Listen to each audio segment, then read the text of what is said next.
शिव पर समर्पित करा हुआ कनेर का पुष्प कर्णों में कुछ देर के लिए जब धारण किया जाता है, कुछ देर के हमारे जीवन के सारे रोगों को, बीमारियों को ये हर लेता है। कुछ क्षण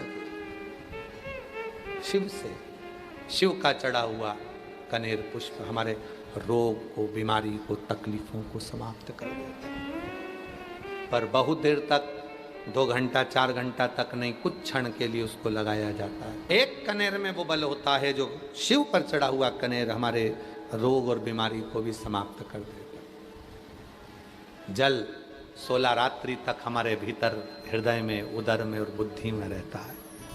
शिव बेलपत्र जम के बोलो 41 रात्रि। सावन के महीने में मंगला गौरी व्रत होते हैं, तभी 16 वस्तुएं दान दी जाती हैं, उसे मंगला गौरी व्रत कहते हैं। मंगलवार के दिन होता है, इसीलिए अब की बार जो सीहोर की जो कावड़ है 25 अगस्त की, वह मंगला गौरी व्रत भी पूर्ण होगा।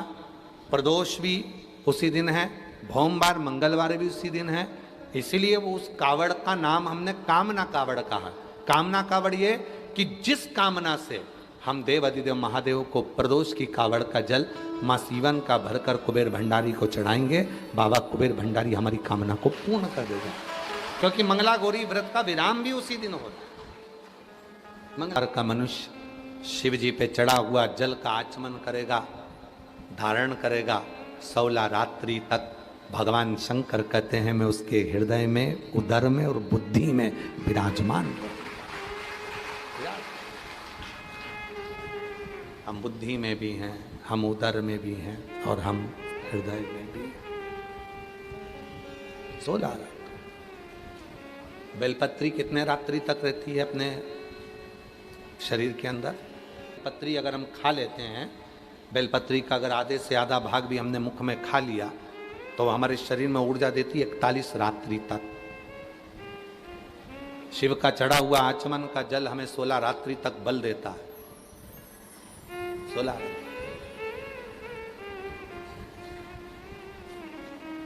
ऊर्जा प्रदान करता है। कनेर का पुष्प, शिव का चढ़ा हुआ, शंकर का चढ़ा हुआ कनेर का, कनेर देखा है ना आप लोगों ने, पीला कलर का जो कनेर का फूल होता है, पीला कलर का, शिव पर चढ़ा हुआ कनेर का पुष्प यदि प्रदोष के दिन भगवान शंकर पर चढ़े हुए उस कनेर के पुष्प को अपने कर्ण पर, अपने कान के ऊपर धारण कर लिया जाता है तो व्यक्ति के जीवन में जो बड़ी बीमारी आने वाली होती है वो तुरंत समाप्ति की ओर चली जाती है। कनेर के पुष्प का इतना बल। पारिजात का फूल जो होता है बाबा जी, उस पारिजात के फूल के नीचे पीले कलर की केसरिया डंडी होती है, केसरिया। भूमि पर गिरा हुआ पारिजात का फूल, उसके ऊपर का भाग निकालकर नीचे की जो केसरिया डंडी होती है, जब वो बेलपत्र के जड़, बेलपत्र की डाली जो घिसी जाती है, सूखी हुई बेलपत्र को, सूखा मत लेना तुम लोग, वो तो कोई सूखा हुआ हो, नहीं तो मालूम पड़े तुम बेलपत्र को ही सूखा दो है। वो तो कोई पेड़ सूख जाता है तो उसकी जो लकड़ी होती है उसको घिसते हैं, तो उसमें वो पारिजात के फूल की जो नीचे की डंडी होती है वो उसमें डाली जाती है और फिर उसको घिसा जाता है।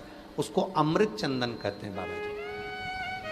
अमृत चंदन का मतलब होता है हजारों अघोरी, हजारों तांत्रिक, हजारों विद्या करने वाले, हजारों विद्या और हजारों मंत्र साधना हो जाए और तब किसी को अपने काम के लिए सफल बनाया जाता है कि हमारा ये काम हो जाएगा, हमारा ये काम। बाबा जी अमृत चंदन होता है। जब बेलपत्र का वृक्ष सूख जाता है, आपको सुखाना नहीं है, कहीं कहीं सूख जाता है, सूखे हुए बेलपत्र का जो जड़ होता है या तना होता है वो लाते हैं, पारिजात फूल का नीचे का जो केसरिया डंडा होता है उसको उसमें डालकर जब घिसा जाता है, चंदन बनाया जाता है। हजार अघोर, हजार तंत्र विद्या